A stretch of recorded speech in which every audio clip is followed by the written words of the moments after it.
La la la la. Screen peeking. Bop bop bop. Hey, everybody, welcome to episode 33 of Screen Peeking, a weekly podcast where Ziggy and I get together to talk about video games and anything video game related. On today's show, we're going to be talking about all kinds of things, such as our E3 predictions, things we're looking forward to hearing about from the big three: Microsoft, Sony, PlayStation over the summer, maybe even other studios, and more. So, without further ado, Ziggy, let's just jump right into how have you been doing? We took a week off, just kind of relaxed, enjoyed some of the sun. That was really nice. I enjoyed it. What have you been playing this week? What have you been up to? Yeah, so this week I've been playing some interesting games. So this one I was gonna talk about a few weeks ago. I'm not playing it as much this week, but I forgot to talk about it then, and I want to talk about it. So it's called Fantasian, and it is a mobile game on Apple Arcade, which I resubscribed to Apple Arcade to play this game because it is. I thought it looked really cool. It is a very classic JRPG. Made by the original creator of Final Fantasy.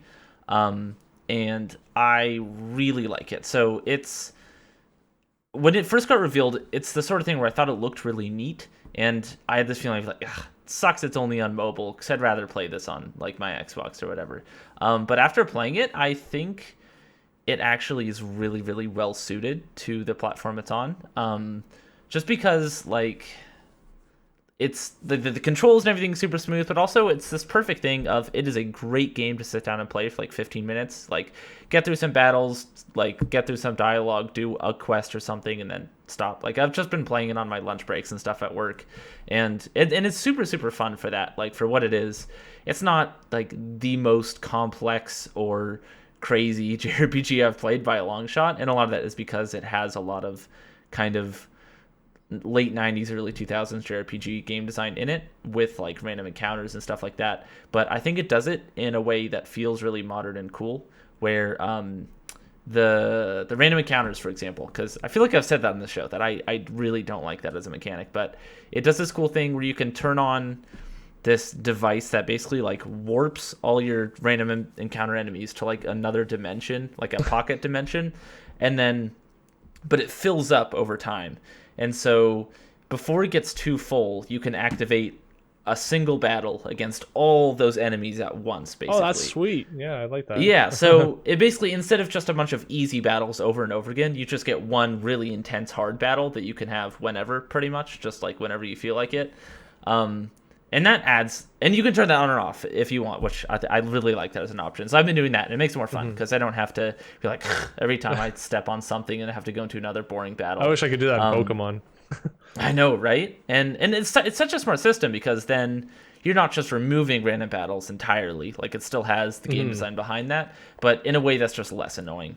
And the thing that really drew me to the game is the art in it, where it uses a sort of Final Fantasy VII style pre-rendered backgrounds thing, but instead of just like pre-rendered CG, it's all actual photos of like a diorama of the entire world that they made.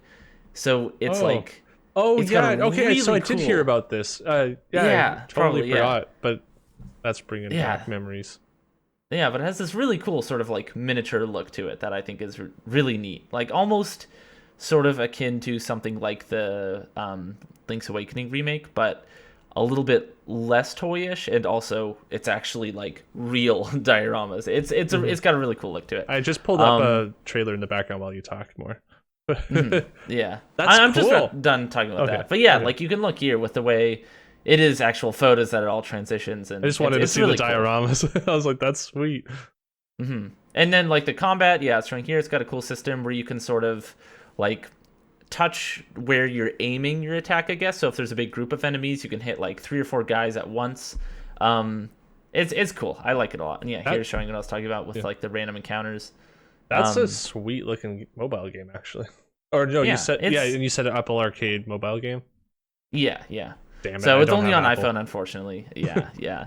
Which I wish it wasn't on Apple Arcade. Like I wish I could just buy it because I don't really want to keep subscribing to it. But yeah, it's a cute little game. I've been playing Bug Snacks too, which Actually, I've been streaming Bugsnax, so you can watch me play a bit of that. But now I really like that too. I probably won't talk about that as much. I just think it does really cute little environmental puzzles with all the Bugsnax and tells a weirdly emotionally deep story with a bunch of Muppets, and also has really good queer representation, I should say, which is not something I was expecting going in. I didn't expect to hear that. Yeah, like is it there the Strawby? is. No, just kidding, I don't know. But there's like two characters who realize are gay for each other, and that's a cool moment. And also, there's like a very well presented non-binary character and all these things that you just don't often see in games, and it's good to see. And then finally, I finished up Dusk, which is an incredible game. My opinion on that kind of went from it's pretty good to my god, this game is amazing. Everyone should play it.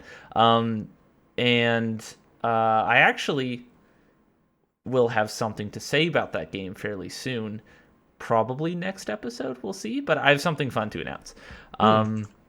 Just kind of throwing out that teaser there. When will we get some announce? Probably next week. We'll see. Depends how long it takes for me to edit this. And it's related to what we've talked about. Yeah, I think we've talked about it a bit off air. Yeah. That's awesome.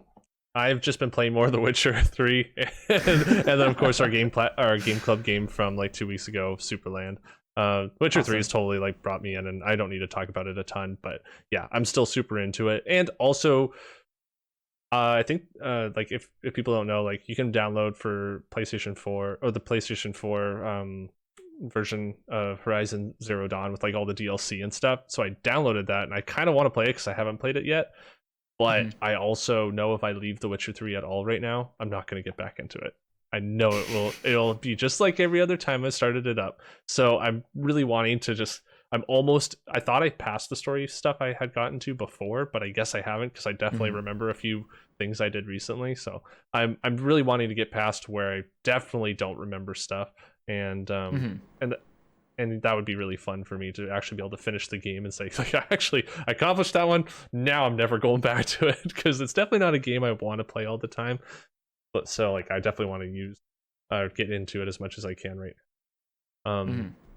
But yeah, let's move right into Superland. Actually, while you're talking, I just remembered that I played something else, which is I've been playing through Persona 5 with Tesla for like months at this point, because it's a long game. But we finally finished like the main original game, and they did, because I didn't get the third semester when I played Royal for the first time, and I was kind of pissed about that because I didn't know I actually had to do extra stuff to get that. But they did do it, and so now we're finally into that third semester content, which is all fresh and new to me. And like I was very skeptical going in of what that could be, because I love Persona 5's ending, and I think it's so perfect in what it leaves out in terms of an epilogue. But I completely retract that statement, because what it does as a premise for the third semester is so smart and so brilliant, and builds on the themes of the original game just so well. I won't say anything more than that, because I don't want to even come close to spoiling anything, because it's such a cool moment.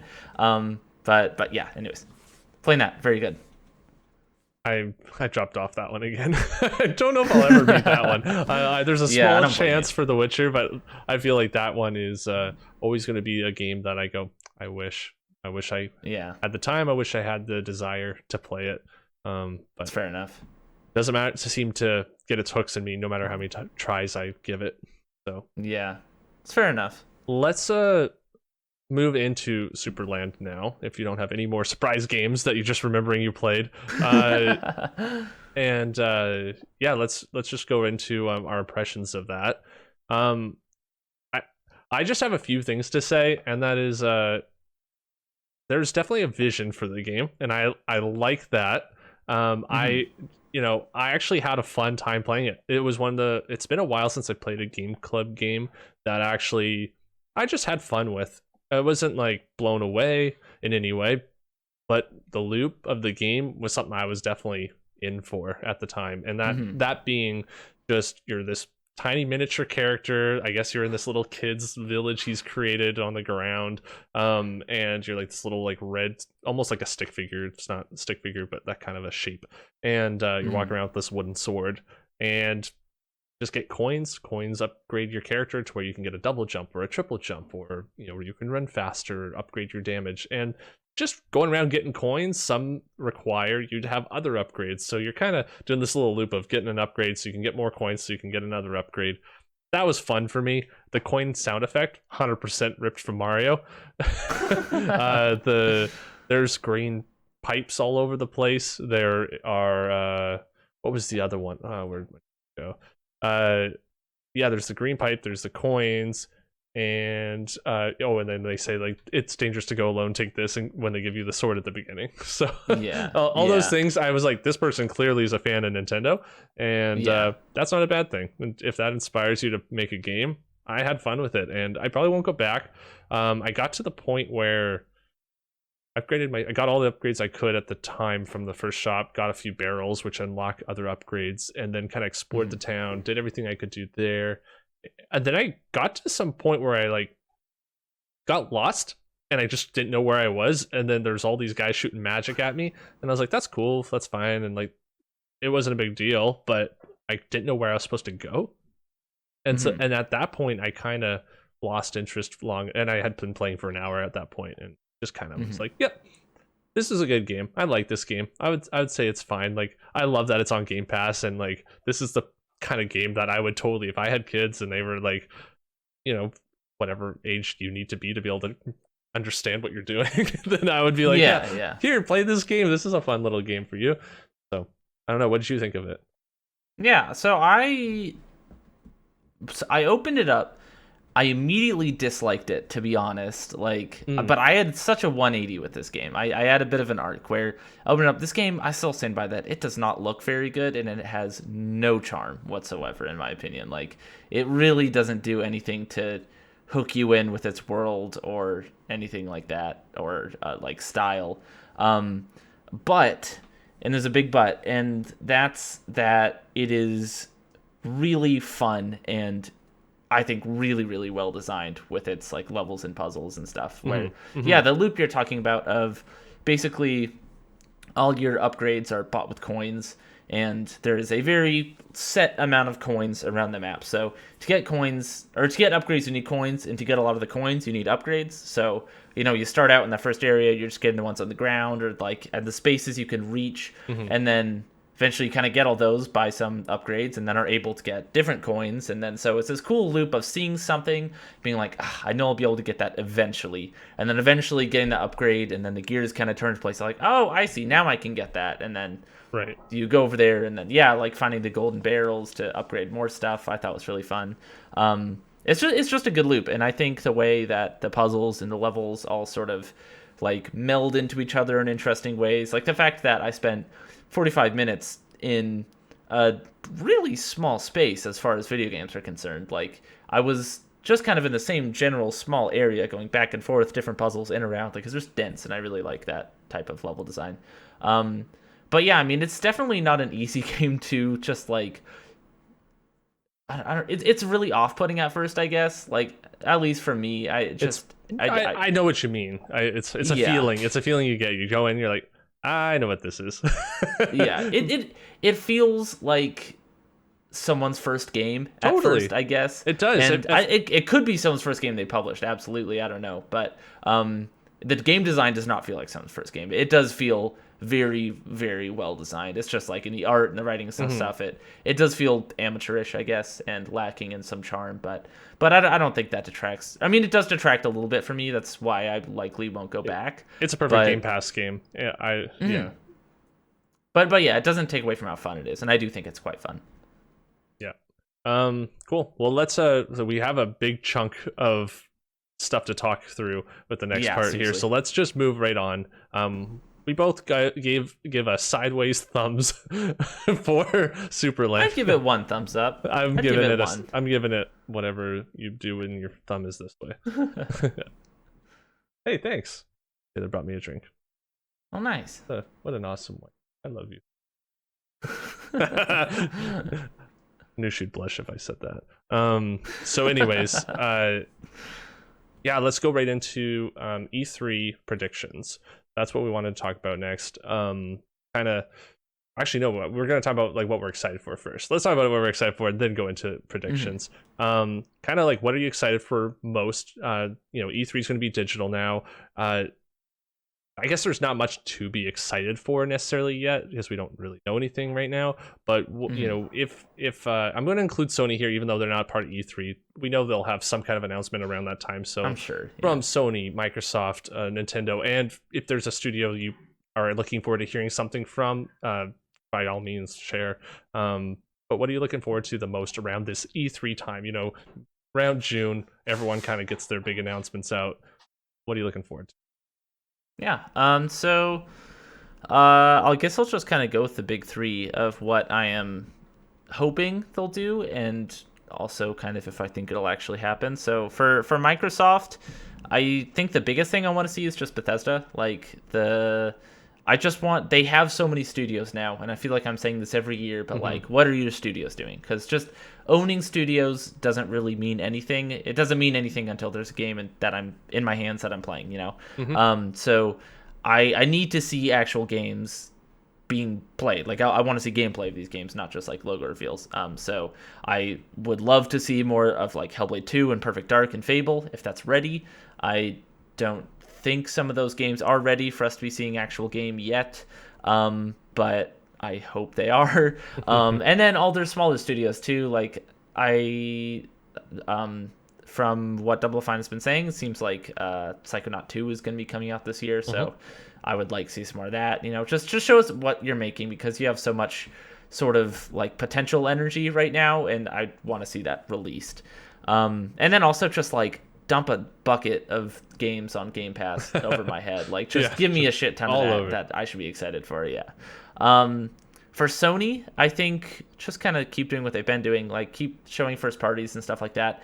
One thing I would like them to at least talk about is I do think there is a bit of a feature gap between the two consoles in terms of Sony. Like, I think Sony does need to work on having an answer to smart delivery and totally quick resume, because those features are, in my opinion, kind of game changers with the Series X, and especially smart delivery, because smart delivery is one of those things I don't think about ever, and that is exactly why it's amazing. Like, because whenever I hear people trying to play games and upgrade or whatever, like the whole thing with Tony Hawk recently, trying to get that, like the new version of that to work on your PS5 properly, like it just seems like a bit of a nightmare, and I'm so glad I just never have to think about that at all.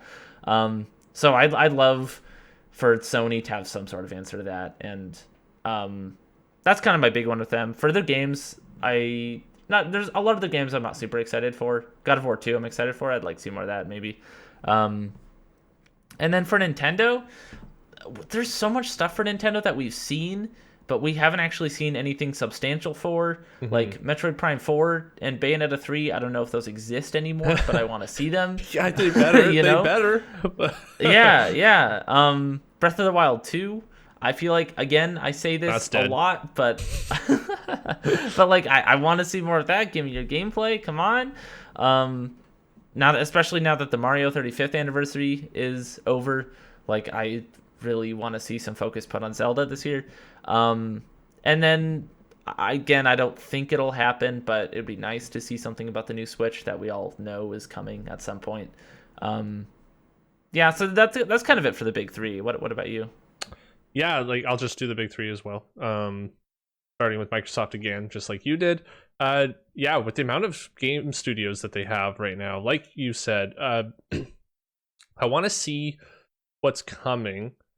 I'm actually probably a lot more patient right now than a lot of people when it comes to what is happening with you're a blue person. Actually press a button on my light. Just so you turn blue over on the side there. Anyways, like with the studios, I'm totally patient. Like we've seen a lot of stuff from last year that were all CG trailers, right? There's a lot of, like you said, Fable. We have, the one I was interested in, Avowed. There was now I'm blanking on the other ones, but yeah, you said a bunch of them. There's a lot of games being worked on. Hellblade 2, that's the other one that I'm like, that's another big one that I'm really looking forward to. And I don't think any of those are going to be shown for gameplay. I think that was purely like almost like Bethesda showing Elder Scrolls 6. Like, yes, we're working on these, or called Eternal Dark. Is that what it's called? What's it called? Perfect Dark? Perfect Dark, thank you. Yeah. I've never played one of those games, but people talk about Perfect Dark highly, so I would be excited to see something about that other than a CG trailer also. But I would be okay if they say, hey, these were like, we were just starting these projects just before the announcements last year, and then we had COVID. And now we're on year 2 of COVID. And so for me, even though I want to say, like, yeah, you've been talking about this forever, show me what you got, I feel like because the question is, well, when do you say show me what you got? I feel like COVID's got to push it at least another couple years before, which is unfortunate, and I don't want to say that, but I feel you're still gonna have games come out, but you're not gonna have that same like pacing and polish unless you take your time with it. So whether that means it's thin for a while and then they start having like every month or every second month they have a bunch of games coming out, I don't know. But back to what I'm hoping for, I just want to see Halo Infinite. I want to see more on that. I want to see what did you do over this last year to really improve not just the way it looks, but here's some cool things. Okay, here's some more campaign, and now you can visually see how it's improved versus the campaign gameplay we showed you last year.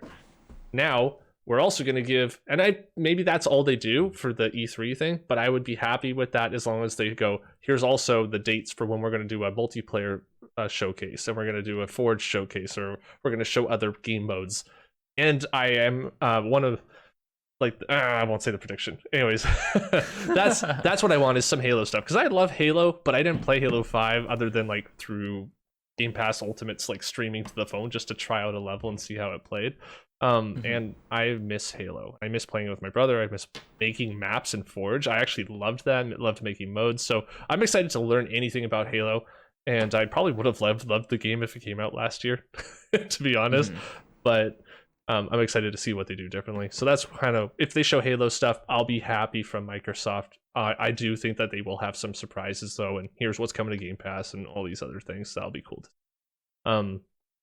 Sony, even though I have a PS5, I barely ever touched the thing, and it's been my like Netflix streaming box for the last couple months. And I love Demon Souls, love it so much, but I don't want to play it right now. I've beaten it and I played through half of it a second time. I played through Miles. I was gonna say Spider-Man. Miles Morales, man. Like a car salesman. That's his alter ego. So I played that and beat it 100%, and then I played the original Spider-Man remastered for 5 and beat that almost 100%. And I've loved those games, but I have no desire to go back to them because I played so much of them. And so now I'm just waiting, like, what is the next PS5 game that I want to play? Returnal today has made me think I might want to play that. I'm also eyeing up Resident Evil Village. I can afford one game right now. Which one do I choose? I'm leaning towards Resident Evil Village because it might be fun to stream and have some scares. But Returnal actually sounds a lot more fun than I thought. I've on this show talked about how I thought the particle effects and all these things make it hard to see and stuff. But from the gameplay I've heard about on people's previews and stuff, it sounds like a lot of fun. And I actually think I could have a lot of fun with that game. Just like I believe I will have a ton of fun with Hades whenever I get to play that. So for Sony, I definitely I wasn't even thinking about it until you brought it up, but I definitely would love to see some, here's what we're doing for PlayStation Plus. PlayStation Now is going away. It's it's too confusing when you're telling your friend you can get this subscription and you get free games, and you can get this subscription and you get free games. Both of them are PlayStation. Yeah. It's like, oh, come on. Like, you got to figure something out there. That's ridiculous. And it better not be just this whatever movie thing that was being shown on Twitter yesterday. I think the fact that 2 of Sony's services have the same acronym also does not help. Like the fact that PSN, it can be either PlayStation Network or PlayStation Now. You're right. I didn't think of that. I think they gotta change the name. Do you have PSN? Yeah, I do. Yeah. Yeah, that's a good point. But yeah, games wise, I don't think it'll happen, but I would be happy to see I would be happy to see some gameplay from Horizon Forbidden West. Oh yeah. Because again, like I said, I haven't played that game, but I just don't know. I don't know what they're gonna. I feel like that's the best chance of a game coming out right now. Do you know when the Ratchet and Clank game finally comes out? It's like June, right? I think it's June as well, but I'm wondering if it's after E3, because if it's after E3, I could see them showing gameplay for that for sure. But anyways, yeah, Horizon's probably the best bet for what we'll see gameplay for, but I don't know. That's a good bet. I mean, that'd make me happy. It's been 4 years since Horizon 1, and I feel like that's plenty time, especially given that it doesn't, from what we've seen in that first trailer, it doesn't look like a crazy overhaul of all its systems and graphics and stuff. So I think there's a good chance we'll see something at E3. Well, I'm sure it's gonna. No, I think they're gonna overhaul some stuff for the PS5 version, but it is on PS4, sure, yeah. right? But it's the same engine, is what I mean. It's not like, yeah. On PS4 though, so development could have been started a lot earlier, right? And sure, yeah. it is something that definitely could be coming out this year, like they say it will. So I don't think God of War is coming out this year. So I would just be happy to maybe get some information, I guess, see some gameplay from Horizon, get some info on God of War of just purely here's what the world is, or what kind of what you're supposed to do. Yeah, a cinematic trailer would be nice, not just the logo, right? And then from Nintendo, I need Zelda Breath of the Wild too. I'm totally there with you. Yeah, me too. We've been waiting long enough. Even if they don't show the console, I won't be disappointed. So just to be happy, if they show me Zelda, show me some gameplay, and show me why I should be as excited as I already am with no information, I'll be happy. So yeah, let's move into our predictions though for them, or just for E3, and then we can just throw Sony in there as well. As I just talked for a bunch, so are you good with going first there? Yeah, that's fine. So, I mean, with Microsoft, I think for predictions, I don't know. I don't really know what to predict with Microsoft. I mean, I know for a fact they're going to show a bunch of indie/AA games and say, hey, this is all coming on Game Pass, because that's what they've done in the past. And those generally seem to really vary as to what they are. Like, I don't really know what to expect for what's coming to Game Pass at this point. Especially after, like, fucking MLB The Show came to Game Pass. Like, it really, anything's on the table, it feels like, at this point. Right.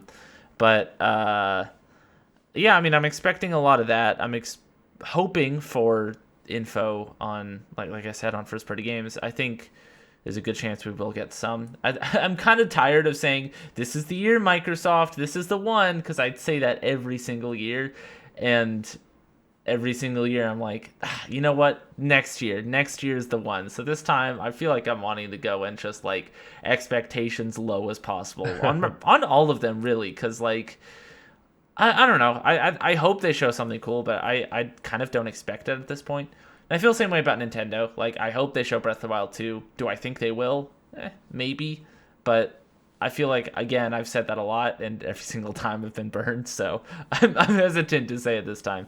For Sony, I feel like my biggest thing is I just wonder what they'll be doing, because they, I mean, aren't affiliated with E3, which isn't new. They haven't been in the past, but my guess would be like a state of play somewhere around that time period, like in that early June slot, maybe a little bit earlier, just they have their own time to shine.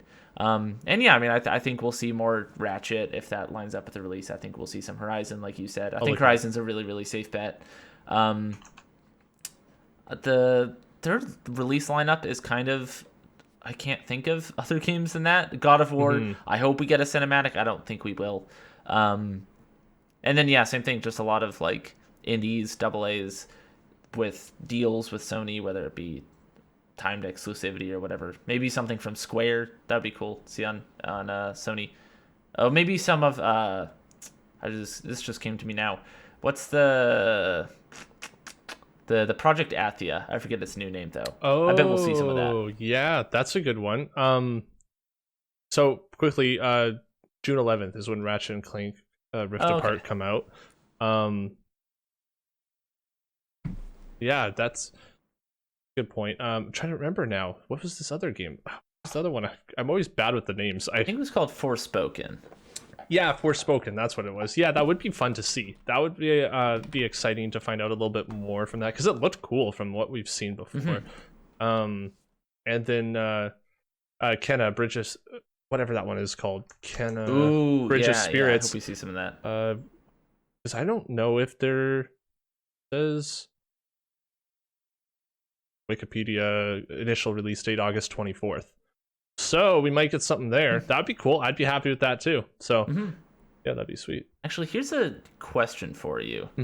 So these two games in a weird fucking limbo right now, which is Deathloop and Ghostwire Tokyo, as games that are timed exclusive on Sony, but now published by Microsoft. So my question is, I don't remember when Deathloop comes out, if it's before or after E3. But Ghostwire Tokyo, I know, is not coming out in the next couple months. Oh, Deathloop is in May. I know that, but... Okay. But for Ghostwire Tokyo, like, if they do show something at E3 of that game... I forgot I got delayed. It's September 14th for Deathloop. Oh, okay. Then yeah, if we see Deathloop or if we see Ghostwire, will it be shown at Sony's or will it be shown at Microsoft's? That's the question. Or I guess, well, Bethesda, they were kind of saying was going to be like stapled onto the end of Microsoft's, right? Where it'd be the Microsoft presentation that would sort of flow into Bethesda. So I don't know. Would Sony still want that to be part of their show, even though it has the Xbox brand on it? Or I don't know how that would go down. Yeah, that is interesting. I love that you're thinking of that because even just having the Xbox logo pop up at the PlayStation event would be hilarious to me. It would be wild. I think isn't there a Bethesda event that's separate from Xbox? I feel like that could be why that could be part of that. They have their Bethesda event. It's not the Xbox event. Has the Xbox logo. Sony's not upset about it. Kind of do something like that. I don't know if Ghostwire's Tokyo is ever going to come out. I don't think that's a game that's going to actually be a thing. I don't know. I doing a quick little look here. I don't see any videos later than June 11th, 2020. So yeah, and then it's creative director left, and I haven't heard anything since then. I feel similarly. I was never excited for it because I didn't know enough, and just the quick clips that I saw weren't that interesting to me. So it's not a loss for me, but it's too bad for people working on it. I was just more excited about the game's director than the game itself, just because I thought that she had such a fun energy. Like, I loved whenever she's on stage, so I love seeing anything about that game. But like, now that she's gone, I genuinely feel my enthusiasm for the game waning pretty quickly. Yeah, you need to have people that excited. So anyways, we're just talking about things that we kind of could see happening. Are you haven't talked about Nintendo? I think for Nintendo, I don't know. I think they'll show some indies. I think they'll show some third-party things. Maybe we'll see one of the like B-tier Pokemon games, some new info on that. I'm not really expecting anything from Nintendo, and that's just because Nintendo always disappoints me, to be honest. But that's because we're Zelda fans. We're not Nintendo fans. Like I feel like so much of what they show isn't even like Nintendo stuff a lot of the time, though. It's like all kind of not very exciting third-party stuff. But you said, from right? What I see. Correct me if I'm wrong, but you don't like Pokemon. You don't like Mario. You like Zelda though, and like those are. Like, in my opinion, the three biggest things. What's your feeling on Metroid? I have never really asked you directly about that one. I like Metroid. I wouldn't say I'm a super fan, but I like it enough. Like, I was excited about Prime 4. For Zelda stuff, you're gonna be disappointed probably at least 2 out of every 3 years. Yeah. Right, if you're counting like even the remakes and all the other stuff to be excited for. And I'm right there with you. Like, I don't know if I ever jump out of my seat over a Mario game or a Pokemon thing, Yeah. but like for Zelda stuff I will cry, and you're the same way. Like, we're like, oh, it's Yeah. so awesome, it's beautiful in Zelda, but uh Yeah. but yeah, for people like us and want a new like console release, we're pulling out the Master Sword and waiting 7 years before we get Yeah. another Zelda game, right? So, yeah, I understand that. Well, are you done with your predictions? Because I'll just go into mine. That's it for me. Yeah. Okay. For me, like, I'm totally predicting that we're gonna see a where do I have it here? Sorry, I had a different document. I think we'll see a release date for Atomic Heart. That's a game that I've been interested in and wondering about for a long time. I'm going to put her up in the background here. This game looks beautiful, and I really get BioShock vibes from it. So obviously, as someone who's a huge BioShock fan, I'm very much interested in this world, interested in this game, interested in just wanting to play it and learn more about it. So right now, we've just gotten a few trailers. Like, there was a trailer that came out I want to say a month ago, like not terribly long ago. So I feel like there's a good chance that I could see some gameplay, and I think they've shown this at an Xbox event, so I could see this being at the Xbox event and just being like, okay, finally we have a trailer of when this is coming out. And I'm really excited to find out more about it. I'll just stop that though now. And my other another prediction I have for the Xbox event is that I do think at the Xbox event we are going to see Elden Ring. I think it's finally time, and I'm gonna predict it at every event, so I don't care. I'll be right eventually, guys. Elden Ring. Well, the more you I say it, see the more you will it into existence. That's the thing. I'm gonna keep saying it; it'll happen. Right after this, I'm going to the bathroom, closing my eyes, and turning off the lights, and just chanting Elden Ring 3 times, hoping that makes it appear. I also I think that we'll get a release date for 12 minutes. That would be really nice, and I'm really hoping so. That would be fantastic. This was a want, not a prediction, so I'm not going to do that. I predict that we're going to get information on a Halo. I'm going to commit to it. Battle Royale. Everyone's talking about it. They said that they're not doing it. They said that it's not going to be ready for release, but they said that before the original release. I'm wondering if over this next year, if they've been working on something in the background, because I do think that's a perfect series to do a Battle Royale. I know that everyone's doing it and all that stuff, but it doesn't have to be the only mode. You can still have your Slayer, your Capture the Flag, your other modes, and just having with Forge and the fact you can make your own game modes and your own maps, and then be able to do that with a Battle Royale like that in the Halo universe with like Needler and the boom shot or whatever weapons they got. I would be so excited, man. I would spend so many hours in that. So I think that they are going to be like, even if they don't show it, they'll be like, yeah, and we're also working on this. And you'll get to see it whenever. So that's one of my more crazier predictions of what I think could be shown. Because I think there's like, it's 50-50. Like, you could see that happening, you could also see it just, no, they're not doing that. From Sony, I don't really have much in terms of predictions from them. I feel like Sony's just kind of predictable. Like, any prediction I say on them would just be like, I mean, yeah, of course. Ooh, I got a new one I just thought of right now. Okay, Xbox One. They're gonna reveal the Xbox Elite version 3 controller. I hope so. I really hope so. So that'll be awesome when they do that, and my prediction is real. And it's gonna have this HD rumble or haptic feedback feature to it. I'm not going to say it's going to have adaptive triggers though.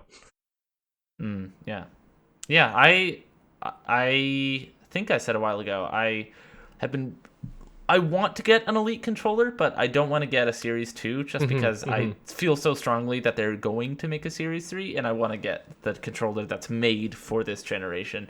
And I am definitely not the only person with that sentiment out there. So I think it would be very, very smart of them to release a Series 3 sooner rather than later. And yeah, I think having some form of HD rumble yeah, I agree. I don't think they need the adaptive triggers, but especially since that would be like a weird development thing for devs where they'd have to develop features for two different controllers On the same the console. one console. Yeah, Totally, I don't see totally. them doing that. Yeah. But having a nicer feeling rumble would go a long way, I think. And Oh yeah, because you could just Yeah. take a game that you already were making for PS, or maybe you have a feature you already have on the PS5 version. You could just patch that. I don't know how it works, but I imagine you could just patch it into a controller feature that you have on your PS5 version of your game. You put it into the Xbox version. Now it's a toggle, turn it on or off, and if you have the controller, it works. I also predict that they're going to show or bring back the custom. What I don't remember what it's called, but like their site for lab, their design lab. Thank you. For customizing the controllers. I think they'll be like, here's the new version of this and here's how it works. And possibly let's merge those together. Let's just go wild here and say, what if you could design your version 3 Elite controller? Ooh, You have your basic one, really hope so. you have your Elite one, and you can customize that. That would be pretty dope. I would love that. I feel like I'd be more likely to spend that extra money on Elite controller. Yeah, for sure. If it felt like my Elite controller. Give me diamond triggers and I'll be excited. Spend more on that than my wedding ring. So yeah, I mean that's pretty much it for Microsoft and Sony. For Nintendo, they're so unpredictable. They never do what you expect. Yeah. On one hand, you see people going, why are they getting rid of Mario 35th anniversary? They're leaving money on the table. Why would they not, want the money, right? And then people go, they're not making a Mario Kart 9 because Mario Kart 8 is still selling. They're making lots of money with it. So my prediction, they're bringing back Mario Kart 9. And did I say Mario Party or Mario Kart? You said both. Oh, damn it. I meant Mario Kart for both of those things. Anyways, I think that they're not. I think that regardless of the fact that Mario Kart 8 is selling well, I think they're going to bring back Mario Kart 9 and they're going to have more plans for it and supporting it and stuff for the future. And Mario Kart Ultimate, whatever you want to call it. And it'll be back for this. And I just think that that's what's going to happen. Obviously, no harm if I'm wrong, but that's going to be my wild prediction because I predict that Zelda's going to be there, but I don't know if I feel like that's really a prediction. That's pretty. They said that we're going to get info later in the year. I feel like that's the later in the year that they're talking about. Yeah, that's it for me. Stuff. All right. Good predictions. Happy with that. With segment. Let's move on into Apex Legends. There was a trailer recently, Zig. Do you want to kind of take this one and run with it? I can throw the trailer in the background here. Yeah, so a little bit ago, they put out like one of their Tales from the Outlands story trailers for the new character that's coming in. Valkyrie, I believe her name is. And she looks very cool. I'm excited about her. They're tying in a lot of Titanfall 2 story into here. And that makes me very happy. Like, she's basically the daughter of the coolest boss that you fight in Titanfall 2, which is an interesting thing. And it's a bit of like a revenge story of her dad who you killed, which I think is a really cool way to sort of tie that in as a character. And her kit basically is just the North Star Titan, but in a person, which is an interesting way of doing things, like complete with the jetpack and everything. So yeah, I wonder how she'll work. It does seem an awful lot like she can fly. I don't know how they'll implement that, but hopefully it's that's the interesting thing, right? Like, broken. What are they showing in this trailer, right? Are they showing some of the abilities, or is this just for, cinematic Usually that's flair? what they do. Yeah, usually when they show characters in trailers like this, they're kind of teasing their kit a little bit. Yeah, they're showing everyone else here using their abilities, so... Yeah. And yeah, so the trailer you're showing now, they mentioned this a little bit before, but they're adding a whole new game mode into Apex Legends. Oh, yeah. That is not a Battle Royale mode. I think it's called Arenas or something like that. Yeah, I think you're right. Yep, Arenas. Yeah, and they're, again, tying it more into Titanfall 2 lore with one of the characters in that game sort of running that show, because it's with all the lore shit that's happening. It's cool. My hope for that and maybe this is boring, but I genuinely hope that it's just Titanfall multiplayer, but with like Legends and all the added smoothness and stuff in Apex Legends. Especially since they have code in this game for stuff like wall running and double jumping that they've had in some of the seasonal events. So if it is just that, like it's basically just pilots and Titans That and that would sort be of thing, awesome. but with Legends and with a little bit of like Overwatch style sort of team play in it. Yeah, but what does that mean for you? That'd be fucking awesome, dude. I would be so happy. Like, No, but what does it mean? Because if let's say you're right. Let's say it's a Titanfall multiplayer match kind of thing. You get Titans. Are all the characters not going to have personal abilities, but their Titans are going to be like unique to the different characters, or is it going to be a bit mix of both, where you have your personal abilities and the Titans have their abilities? That's how you have a bit of a chance against the Titans, or is it going to be just not Titans? You know what I mean? Yeah, that would be interesting if they did it where every character had its own Titan. I think you have Mirage, you have this cloning Titan, or has some weird ability that's kind of related to that, right? I don't know. That'd be kind of neat. I imagine that's a lot of work, though. I don't know. I don't know what they're ready or capable of. Yeah, I mean, I definitely hope that you are just playing your Legends with all their abilities on the ground. If there is Titans in the game, that'd be awesome. I don't know what that'll look like. Maybe it'll just be more of a straight port from the Titan system in TF2. That'd be kind of cool. And sort of, again, part of what that means to me is that means we're definitely not getting Titanfall 3 anytime soon, if that's the case, because that means that they have sort of given up on making another suite of Titanfall. They're just implementing it into Apex, and I don't know if that's the worst. Like, I really, really want a Titanfall 3, but I don't think it's realistically something that we're going to get. So if I can get more Titanfall multiplayer, I'll take it in any form that I can at this point. I'm just happy to see it. But yeah, I mean, I'm excited to see what it is. There is, again, a huge chance it is nothing related to Titanfall multiplayer, and I think that's very likely that it will also be like that. So yeah, I mean, the reveal is on the 28th, right? Or the 26th? 26th. Okay. So yeah, I'm definitely gonna be watching that live. I'm excited to see what it looks like. Yeah, I think that something worth mentioning is even if they don't, I think it's just a matter of time before, say, Call of Duty or some franchise takes advantage of the fact that they have a platform with millions and millions of people that have this thing downloaded and millions of active users all the time. And if you already have that ecosystem and you want to make a story piece of content, or you want to make a multiplayer mode or a multiplayer game, if you can, why not just add it on as another mode to this thing that everyone's going to see? Even if you want to charge for it, but you charge it as less than a full price game, DLC, or whatever you want to call it, right? Some expansion thing. If they released a story mode or a Titanfall 3 for it, or they released just the multiplayer where you're pilots and Titans, none of the heroes, none of the legends, or some mix in there or whatever, that would be super fun. And I think it would be, I was going to say, I think it would be more successful by launching it on Apex Legends platform than just as a standalone game for people to buy. Yeah. And I think that there's value in that now. And I think it's crazy that that's kind of where we are. And I personally think that's what they need to do with like Call of Duty moving forward with like Warzone and multiplayer and stuff. I think it just needs to be all this one thing. And then you're like, okay, do you want the story content for the next Call of Duty? You're paying $40 or whatever it is. And I think that's kind of where it's going to go. But I'm curious to see if Apex Legends does it first or who does it first. Yeah, I would love that, honestly, if they just added in a cool sort of Titanfall style campaign right into Apex. Yeah, like a DLC expansion type thing. Super down for that. But yeah, I think this looks a lot more exciting than last season did to me. Apex tends to have sort of like main seasons and filler seasons.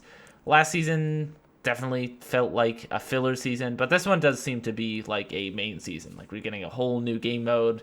They seem to really be throwing it all in with this character and all the lore they're adding, and that makes me happy. I like seeing Respawn firing at full cylinders. Me too. If it's depending on what they show, I might be jumping and getting really into that game again because I haven't played Yeah, Apex Legends in forever, but hmm something new could definitely bring me back. Yeah, for sure. Well, let's move on into the second to last segment of our show for today. We're just gonna go right into our favorite 50 games of all time. This week we're on to number 38. Yeah, I'm excited to talk about this one. This one's definitely gonna be a surprise for some people. Definitely not on some people's 100 list. But I really love Prey, the remake, the one that Arcane did. Ooh. I'm a huge fan of Arcane, and Deathloop will just be another awesome game that they make, right? But yeah, Prey, in my opinion, is the perfect space Bioshock. It totally takes a lot from it, and the story, it has a good twist, and even if you expect it, that's fine. It's still a fun twist, and just to have it confirmed, that was nice. That was fun. It has multiple endings based off moral choices that you do. It has weapons that upgrade, abilities that upgrade, kind of like plasmids and the weapons that you use in Bioshock. You have different ways of encountering scenarios. If you choose to upgrade your character with like alien DNA or alien like characteristics, then turrets and other security measures around the ship and the space like station or whatever they're going to start to think you're an alien. They're going to shoot at you. If you choose to upgrade just purely as like a human and just maybe get some enhancements like that are cybernetics, then the turrets can be used as an ally, and you can kind of hack them and use them towards shooting other aliens. And I think there's so much value in being able to play through a single player story game differently multiple times.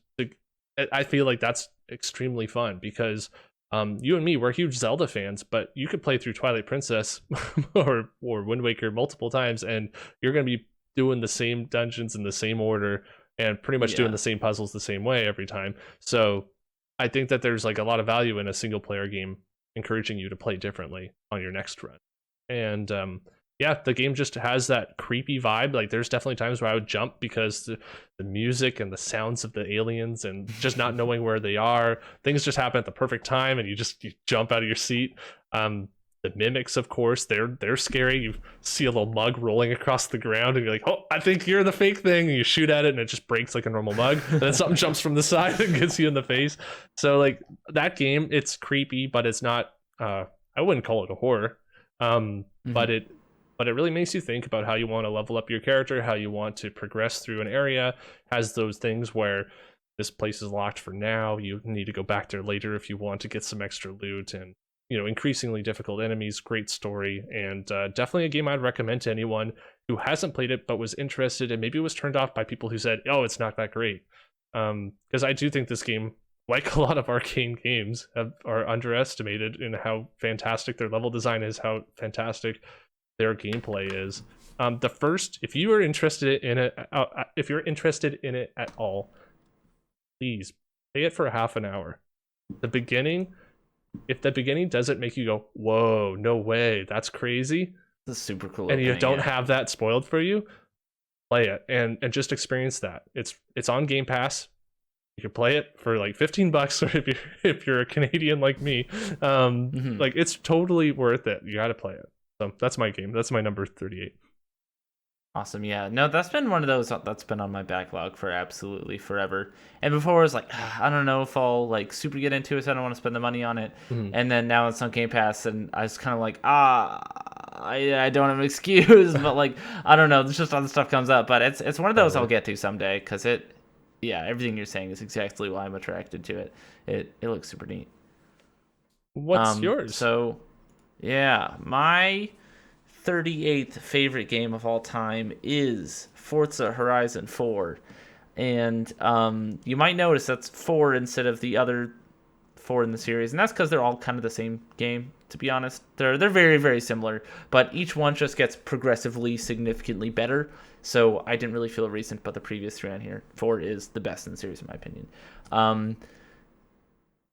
What a good fucking game. It is like the perfect sort of it's not quite a game. It's more of a social platform thing for me, where I play the game by myself sometimes because I do think it's fun tuning up cars and driving around, just kind of chilling out, zoning out, listening to the radio, whatever. But mainly when I'm playing it, it's just me and a friend, and we're just talking. And like, oftentimes we won't even be racing. We're just like driving around together, like bumping into each other. I remember Owen and I were playing that game once, and we spent probably close to 3 to 4 hours in that game in like one area where there's all these jump ramps, and we were basically figuring out how to like exploit bugs in the game's physics engine to do these weird super tight like barrel rolls, where like if you steer off at just the right second, the like weight of the car kind of gets fucked up, and it just goes like and does this weird tight little spin. And then we started thinking like, oh, I wonder if I could do this in like a semi truck. So we'd go and then sort of manage to do it with that. Like, oh, that's crazy.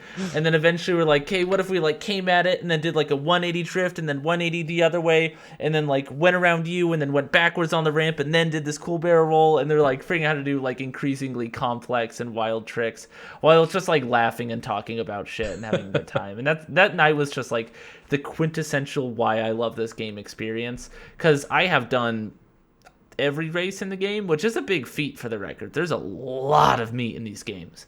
They're kind of infinite. And I feel like I've done most of the base content in the game, so we kind of start to run out of shit to do, but the game does such a good job of still allowing you to find shit to do that isn't the main races, and it's still awesome. They've added in custom tracks in this game now where you can make these weird like GTA 5-esque like sky races, or just make your own regular ground races, which means the game is literally infinite because there's an infinite number of user generated tracks. And like there's just so many cars, all of them are fun, all of them feel unique. They have a lot of like weird, dumb, like funny cars that I like to overtune and make just stupid to drive around, like that old like Reliant super van with the 3 wheels. My favorite thing, every time I get a Forza Horizon game, I always tune that up to be way too fast. So you go around and try to corner it, just immediately rolls over on its side. It's dumb. I love it so much. It's just raw fun. It's so good. That's the kind of like YouTube videos that you see that are 8 seconds long with the title called 3, and it's just a 3-wheeled vehicle just flying and then going off a ramp and flipping on its side. Exactly, yeah. But yeah, that's cool. Solid game. Yeah. I could never get into like any games with vehicles in it, unless it's like an accessory to murder or something like that. But like I don't know, I could never get into them. But that's cool. That like having a social, it almost being like a social platform is fun. Yeah, no, I quite like driving games, and I would definitely say Forza is my driving game of choice, and I think Forza Horizon is just more fun than Motorsport, and 4 is the best of that series. So by that regard, I think Forza Horizon 4 is the best racing game I have played, at least. Mario Kart Double Dash, just saying. Well, let's move on. I have opinions on Mario Kart. I will not share right now. No, I know it's a bunch of bull crap. But anyways, let's move on to our Game Club game for the week. This week we're going to be playing Pathway. It's all available on Game Pass as always, or so far as always. And I just thought this game looked somewhat interesting. Looks almost. I don't really know much about it, so I mean that's kind of the point of Game Club. So. We'll come back next week and we'll check that out. And with that, we're just going to kind of end the episode here. If you really liked our discussion today, please, like the video, subscribe, leave a comment. I love to read them, see what people have to say. And check us out in the links below. We really appreciate you watching this far. And Zig, do you have anything to plug at the end here? I don't think so. I've been streaming Bug Snacks. I will likely continue to stream Bug Snacks, so you can keep watching that. But I don't think much other than that. All right, awesome. Well, everybody, have a great day, and we'll see you next week. Bye. Keep peeking that screen.